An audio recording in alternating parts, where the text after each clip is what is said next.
Hello friends. आज के हमारे वीडियो में आप सभी का स्वागत है। आज के हमारे वीडियो में हम एक महत्वपूर्ण टॉपिक्स आईटीआर के बारे में जानेंगे। आईटीआर मतलब इनकम टैक्स रिटर्न, इसके बारे में जानेंगे। लास्ट वीडियो में हमने टीडीएस और टीसीएस टैक्स के बारे में जाना था। तो चलिए वीडियो को आगे बढ़ाते हैं। लेकिन अगर आपने अभी तक हमारे चैनल को सब्सक्राइब नहीं किया है तो प्लीज़ अभी जाकर हमारी बेल आइकन को क्लिक कर हमारे चैनल को सब्सक्राइब ज़रूर करें।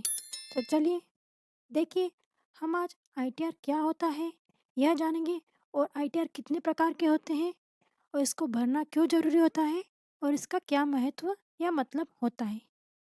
आज ये सब चीज़ें हम जानेंगे। तो चलिए देख लेते हैं।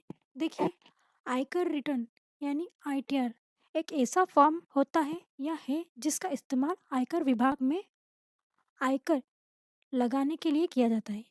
कर रिटर्न पूर्वनिर्धारित प्रारूप में होता है, जहां इनकम टैक्स की गणना करने के लिए इस्तेमाल किए गए आय के आंकड़े के अनुसार खुद आयकर दाता द्वारा दस्तावेजों में लिखे जाते हैं। मतलब इसका मतलब यह होता है कि आयकर रिटर्न करदाता की वार्षिक आय की रिपोर्ट करने के लिए दाखिल किया जाने वाला एक ऐसा फॉर्म होता है। लोगों को आईटीआर फाइल करने में कोई परेशानी ना हो, इसलिए आयकर विभाग ने घर बैठे ऑनलाइन आईटीआर फाइल करने की सुविधा भी उपलब्ध करा दी है, जिसे हम इलेक्ट्रॉनिक फाइलिंग या ई फाइलिंग भी कहते हैं।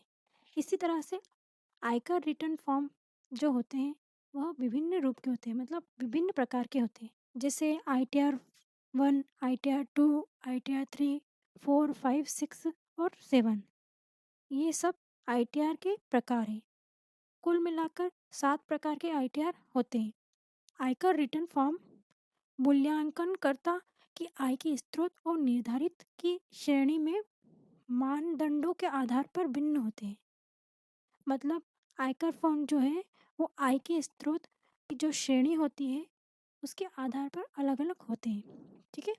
अब आयकर अधिनियम जो है उन 1961 और 1962 के अनुसार नागरिकों को हर वित्तीय वर्ष मतलब फाइनेंशियल ईयर के अंत में आयकर विभाग यानी आईटीआर दाखिल करने के लिए जरूरी होता है। इसका मतलब यह है कि इस अधिनियम के तहत आपको फाइनेंशियल ईयर के अंत में आयकर रिटर्न भरना जरूरी होता है। इन रिटर्न को नियत तारीख के पहले दाखिल किया जाना चाहिए, जो कि साल के दौरान चाहे मजदूरी है, ब्याज है, लाभांश है, पूंजी लाभ है या अन्य मुनाफे के माध्यम से आय प्राप्त हुई है। ठीक है। इन रिटर्न मतलब ये जो रिटर्न्स है इनको अपनी तारीख के अनुसार रिटर्न फाइल करना चाहिए, जो कि साल के अंत में होता है। चाहे वो मजदूरी के लिए हो या ब्याज में हो या लाभांश, पूंजी लाभ या किसी से भी जिससे आपकी आय प्राप्त हो रही है, तो वहाँ पर आपको साल के अंत में आईटीआर फाइल करना जरूरी होता है।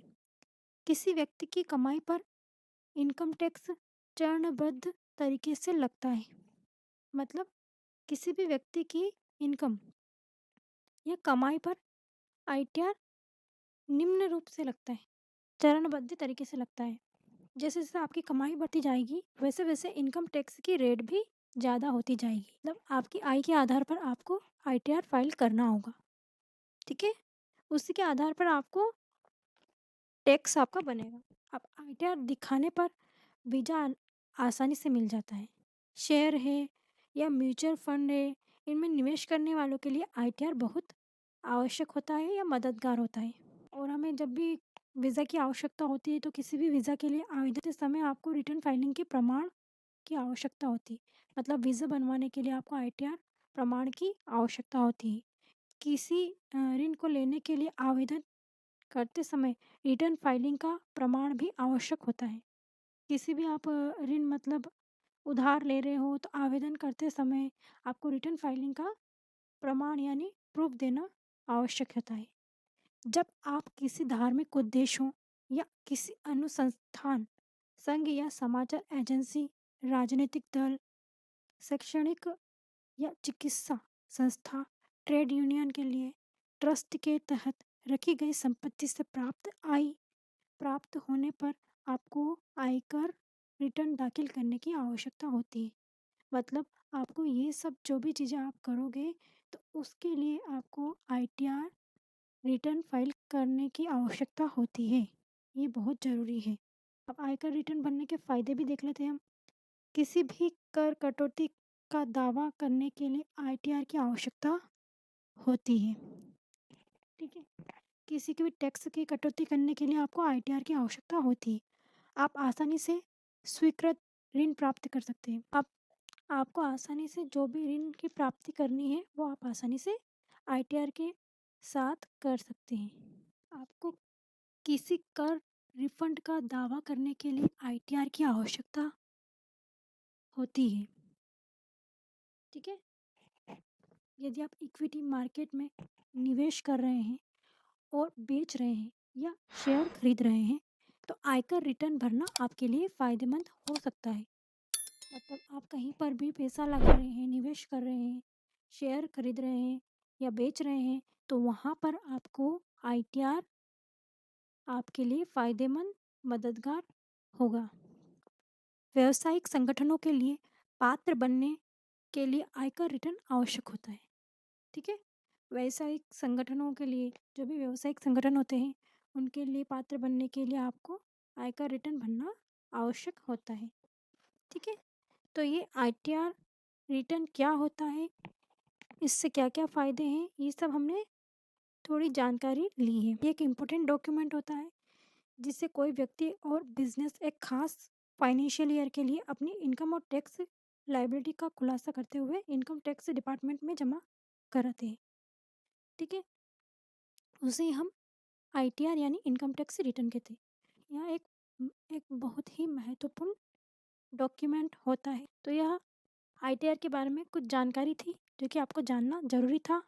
आशा है आपको हमारा वीडियो पसंद आया होगा और आशा है कि आगे भी आपको हमारा वीडियो पसंद आए। आगे भी हम आईटीआर से संबंधित कुछ और नए इम्पोर्टेंट जानकारी लेकर आएंगे जिससे आपको मदद मिल सके। तब तक के लिए धन्यवाद। अगर आपको हमारा वीडियो पसंद आया हो तो इसे प्लीज़ लाइक, शेयर और सब्सक्राइब ज़रूर करें। Thank you.